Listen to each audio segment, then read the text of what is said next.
Yes, next question देखते हैं। देखिए नेक्स्ट क्वेश्चन क्या है, find the equation of the circle which touches the X axis and whose centre is 4,5। देखिए कितना अच्छा क्वेश्चन है, आप लॉजिक से कर सकते हैं। सर्कल टचेज एक्स एक्सिस बोला है like this and centre at 4,5, इसका मतलब सेंटर 4, 5 है।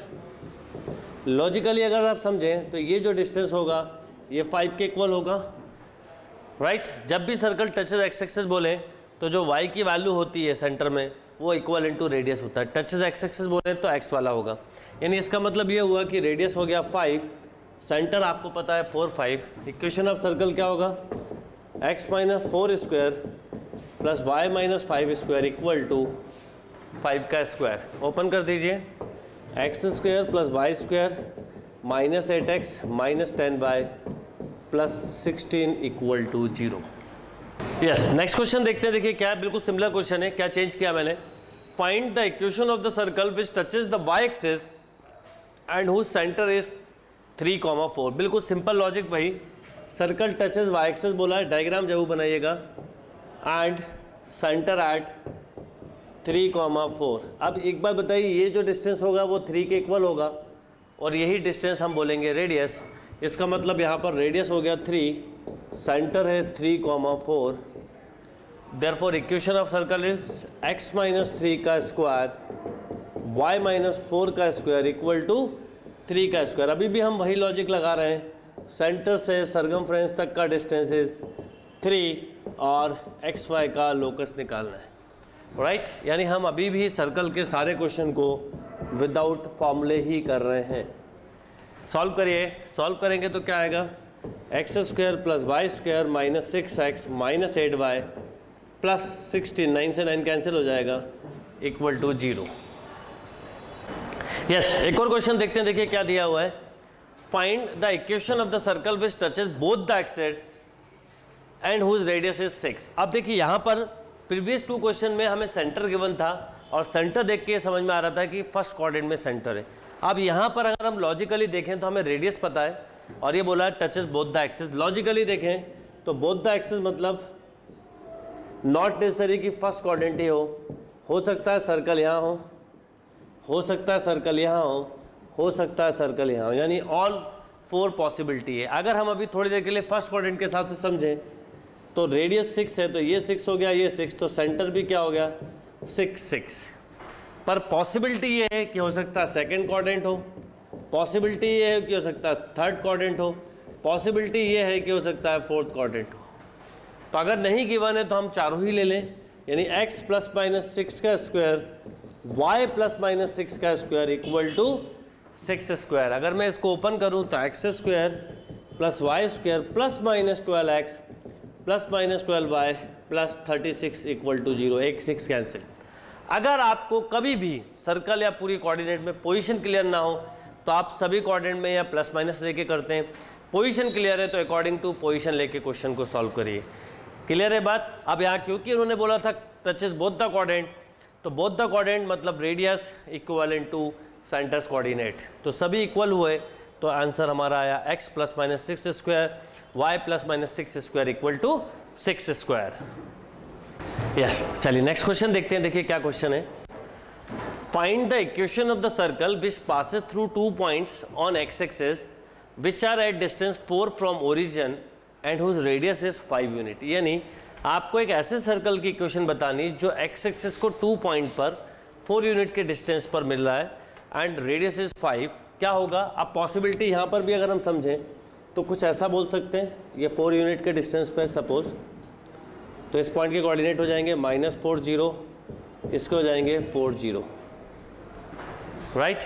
एंड ये भी पॉसिबिलिटी है कि सर्कल ऐसा हो, यानी यहाँ 2 आंसर्स आएंगे।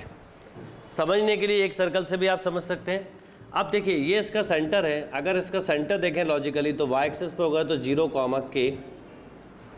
अब इस पॉइंट को अगर हम देखें तो ये 0 0 है, ये डिस्टेंस 4 यूनिट है, ये डिस्टेंस 5 यूनिट है, तो ये पाइथागोरस थ्योरम से अपने आप ही 3 आ जाएगी।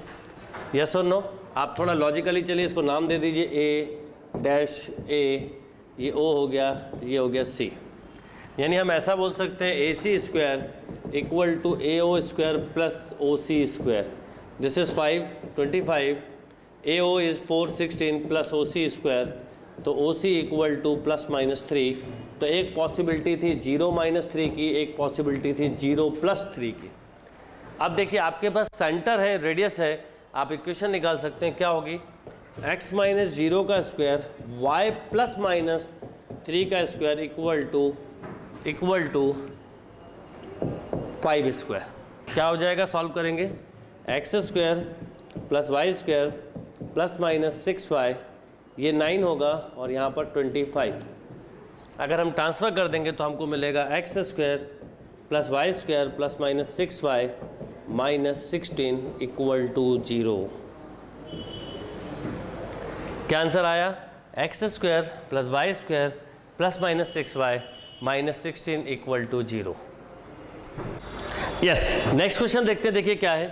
Find the equation of the circle which touches y axis at a distance of 4 unit from the origin and cut off intercept of 6 unit along the positive direction of x axis. देखिए circle का भी हमने कोई theory part नहीं पढ़ा, ज़रूरत भी नहीं है. केवल बेसिक डेफिनेशन से आप किसी भी क्वेश्चन को बहुत सिंपल तरीके से सॉल्व कर सकते हैं. डेफिनेशन अच्छे से पढ़िए, क्वेश्चन को समझिए, क्वेश्चन अपने आप सॉल्व हो जाएगा. जैसे इस क्वेश्चन में बोला है find equation of circle which touches y axis at a distance 4 unit from origin. यानी 4 यूनिट फ्रॉम ओरिजिन मतलब ओरिजिन से 4 यूनिट के डिस्टेंस पे सर्कल. अच्छा, कुछ और भी बोला, एक्स एक्सिस कट भी कर रहा है, वो भी अपन देखते हैं. 0 4 राइट. अब इसके अलावा बोला है eight distance 4 unit from the origin and cut off intercept of 6 unit along positive direction of x axis. Right, यानी एक्स एक्सिस के पॉजिटिव डायरेक्शन में 6 यूनिट का इंटरसेप्ट बना रहा है. इसका मतलब ये हुआ कि ये लेंथ है 6.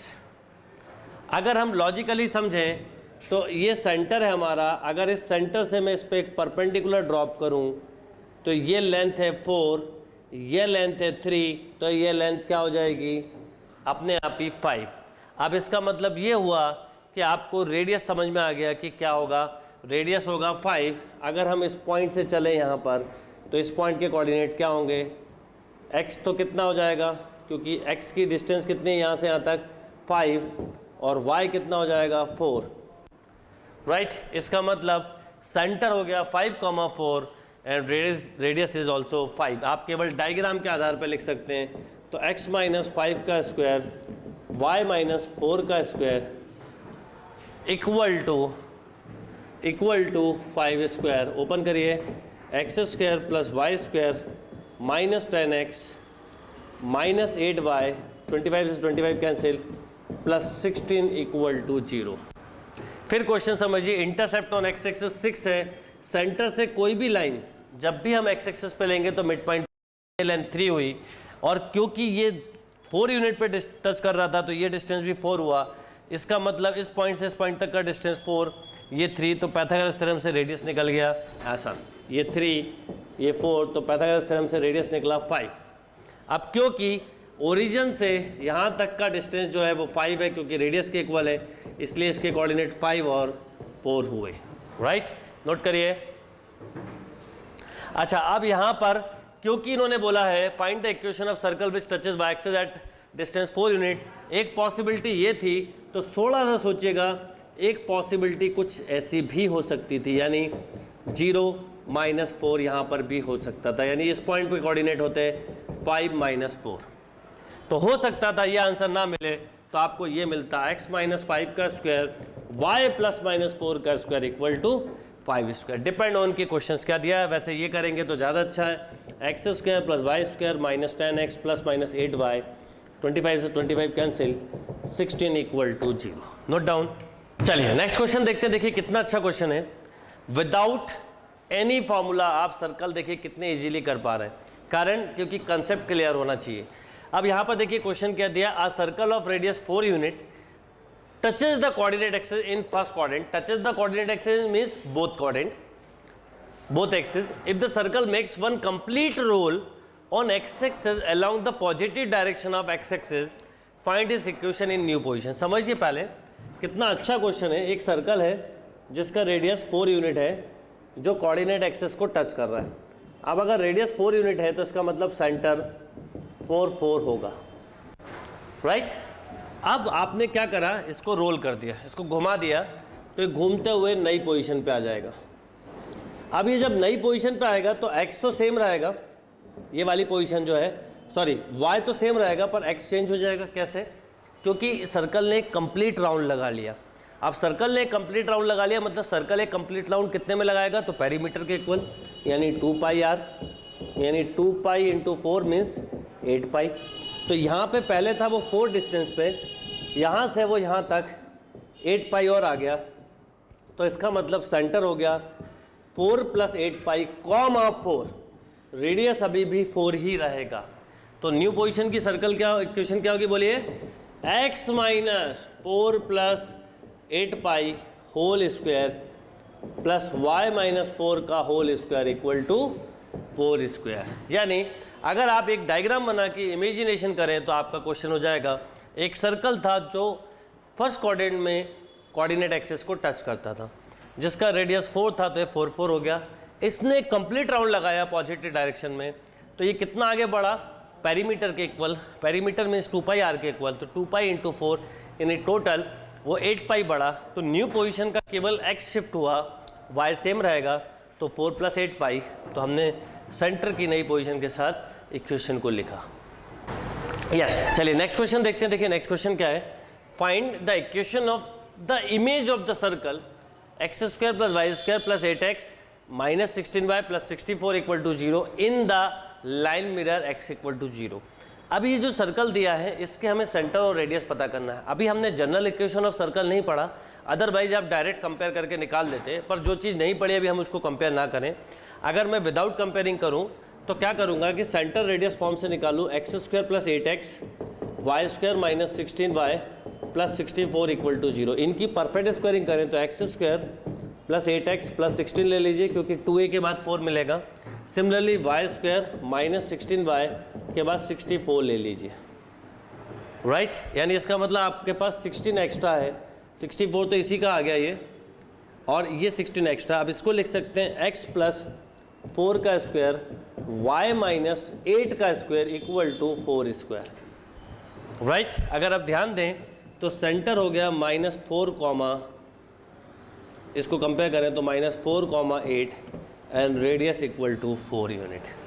इसका मतलब रेडियस 4 है और सेंटर -4, 8 है, यानी सेकेंड क्वाड्रेंट का सर्कल है। और क्योंकि रेडियस 4 है तो टचेस y एक्सेस होगा, मतलब कुछ इस तरह की इमेज हो रही होगी, -4, 8 ये देखिए, और ये 4 हो गया। अब x = 0 का मतलब होता है, x = 0 का मतलब होता है, अगर मैं इसको मिरर मान लूँ तो इसकी इमेज यहाँ पर ऐसी ही बनेगी, तो ये 180 से रोटेट हो जाएगा, तो यहाँ पर क्या होगा, सेंटर हो जाएगा 4 8, रेडियस अभी भी 4 ही रहेगा। तो न्यू पोजीशन का जो सर्कल है उसकी इक्वेशन क्या होगी, x - 4 square y - 8 square equal to 4 square. मतलब अगर मैं सॉल्व कर दूँ तो x² + y² - 8x - 16y, 16 से 16 कैंसिल, + 64 = 0। नोट करिए। चलिए बात करते हैं general equation of a circle की। अब जनरल इक्वेशन में पहले क्यों पढ़ा रहा हूँ, क्योंकि प्रीवियस क्वेश्चन में आपने देखा एक जनरल इक्वेशन से रिलेटेड क्वेश्चन था, सेंटर और रेडियस की ज़रूरत थी, आपने उसको परफेक्ट स्क्वायरिंग करके निकाला, वो ठीक था। पर अगर हम जनरल इक्वेशन पढ़ लेंगे तो हम कंफर्टेबली सेंटर और रेडियस निकाल सकते हैं। तो जनरल इक्वेशन का क्या मतलब है हम समझें, एक ऐसी इक्वेशन जो सर्कल की हर कंडीशन को सेटिस्फाई करती है। अभी हमने जो इक्वेशन पढ़ी थी उस समय आपने देखा कि सेंटर था h के और रेडियस था a, और इस समय अगर हम CP या सर्कल के इक्वेशन निकालते थे तो वो आती थी x - h² + y - k² equal to a², right. हमने केवल एक ही इक्वेशन पढ़ी और इससे ही सारे क्वेश्चन किए थे। इसी से जनरल इक्वेशन बनेगी, कैसे, x - h² + y - k² equal to a²। अगर मैं आपसे बोलूँ इसको ओपन करें तो क्या आएगा, x² + y² - 2xh, वेरिएबल वाले टर्म को पहले लिख लेते हैं, फिर कांस्टेंट क्या क्या मिला, h² plus K square equal to A square को यहाँ ले आए। आप देखिए इस इक्वेशन को मैं कुछ ऐसा लिख सकता हूँ, x square plus Y square, 2x के बाद मिला माइनस एच, 2y के बाद मिला माइनस के, प्लस क्या क्या मिला, H square plus K square minus of A square.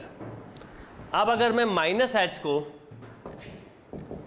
g ले लूँ, माइनस के को f ले लूँ, ये एज्यूम कर रहे हैं, और पूरा H square plus K square minus ए स्क्वायर को मैंने एक कॉन्स्टेंट नया टर्म लिया, तो ये इक्वेशन कुछ ऐसी होगी, x square plus Y square plus 2gx plus 2fy plus c equal to 0। This is called general equation of circle and normally denoted by s और s इक्वल टू 0। मीन्स अगर मैं ऐसा लिखूं, s equal to x square plus Y square plus 2gx plus 2fy plus c equal to 0, इसे हम बोलेंगे general equation of circle. जो अभी क्वेश्चन था, और आपने अभी एक नोटिस किया होगा, जितने भी क्वेश्चन किए सॉल्व करके अल्टीमेटली इसी फॉर्म में आते हैं। यानी सर्कल की जनरल इक्वेशन में एक चीज़ समझ में आती है, एक्स स्क्वायर वाई स्क्वायर के कोफिशिएंट ऑलवेज यूनिटी और सेम होना चाहिए। एक्स वाई का कोई टर्म नहीं है, जी मतलब होता है कोफिशिएंट ऑफ 2x, एफ मतलब कोफिशिएंट ऑफ 2y।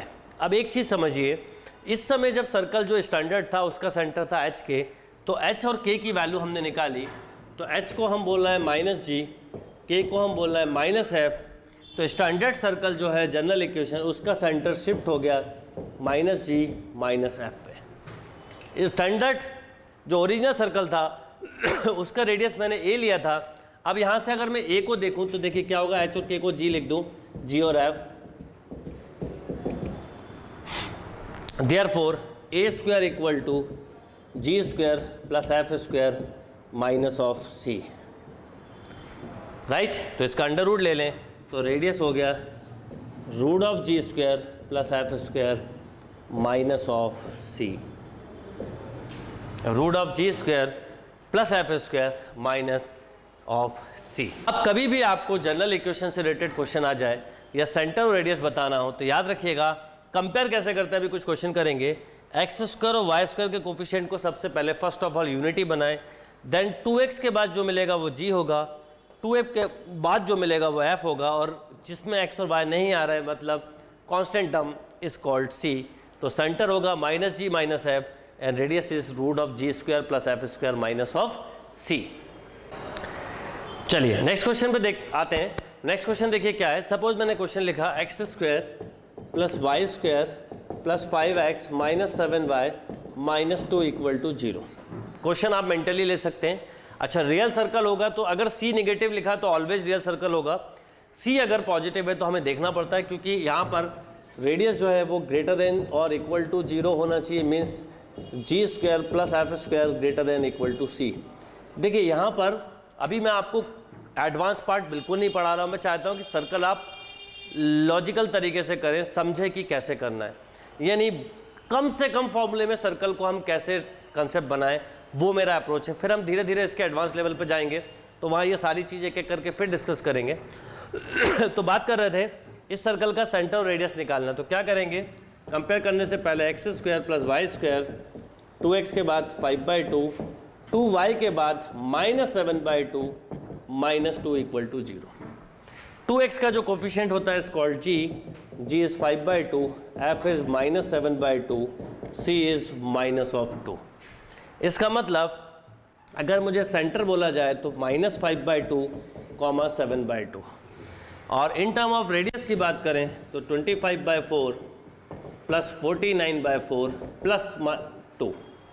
अगर मैं आपसे बोलूँ इसका एलसीएम ले लें तो क्या आता, 4, तो 25 प्लस 49 प्लस ऑफ 8, ये हो जाता रूट 82/4 या रूट 41/2। क्लियर है बात, नोट करिए। यस, एक और क्वेश्चन देखते हैं, देखिए क्या है। Suppose 3x square plus 3y square plus 4x minus 8y minus 5 equal to 0। Suppose मैंने ये क्वेश्चन लिखा, कभी भी g और f बताने से पहले एक्स स्क्वायर और वाई स्क्वायर के कोफिशिएंट को यूनिटी बना लें, अदरवाइज आंसर रॉन्ग हो सकता है। तो x square plus Y square, ये समझाने के लिए इतनी स्टेप लिख रहा हूँ, -8/3y minus 5/3 equal to 0। Number 1 step.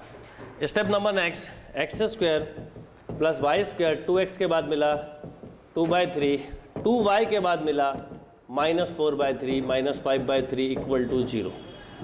इसका मतलब g इक्वल टू हो गया 2/3, f इक्वल टू हो गया -4/3, c इक्वल टू हो गया -5/3, राइट।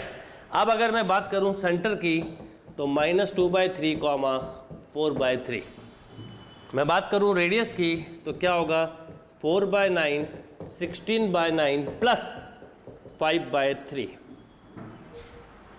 ऐड किया तो 20, ये 5 हो जाएगा, 3 एलसीएम आएगा तो 15, तो 20 प्लस तो रूट ऑफ 35/9 या रूट 35/3।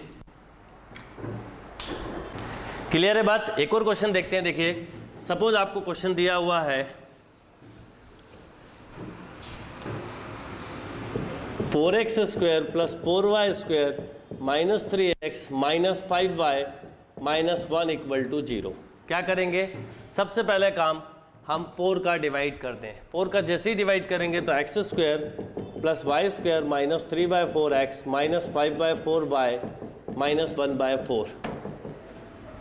क्या करेंगे? X square plus Y square plus 2x के बाद मिला माइनस 3/8 प्लस 2y के बाद मिला माइनस 5/8 माइनस 1/4 इक्वल टू 0। इसका मतलब अगर मैं g देखूं तो माइनस 3/8, f देखूं तो माइनस 5/8, c देखूं तो माइनस 1/4, राइट। सेंटर की बात करी जाए तो 3/8, 5/8। रेडियस की बात की जाए तो g square plus F square plus 1/4। LCM 64 ही आएगा, ये 16 टाइम चला जाएगा। 9 प्लस 25 प्लस 16/64, ये कितना हो जाएगा? 16 प्लस 9 25 मीन्स ये मिलेगा आपको 5 रूट 2/64 भी बोल सकते हो, यानी 32, 5/√32 या 5/4 रूट 2, डिपेंड जो भी ऑप्शन दिया हो या जो भी आंसर दिया हो उसके अकॉर्डिंग। तो जनरल इक्वेशन पता होने से आप क्वेश्चन को थोड़ा कंफर्टेबली कर पाएंगे, इसलिए ये बात बीच में लाई। अब हम फिर से उन्हीं क्वेश्चंस को करते हैं और लॉजिकल तरीके से समझते हैं कि अगर आपके पास ज़्यादा फॉर्मूले नहीं है तो सर्कल के क्वेश्चन को लॉजिकल तरीके से विदाउट एनी फार्मूला हम कैसे सॉल्व कर सकते हैं। नोट करिए इसको।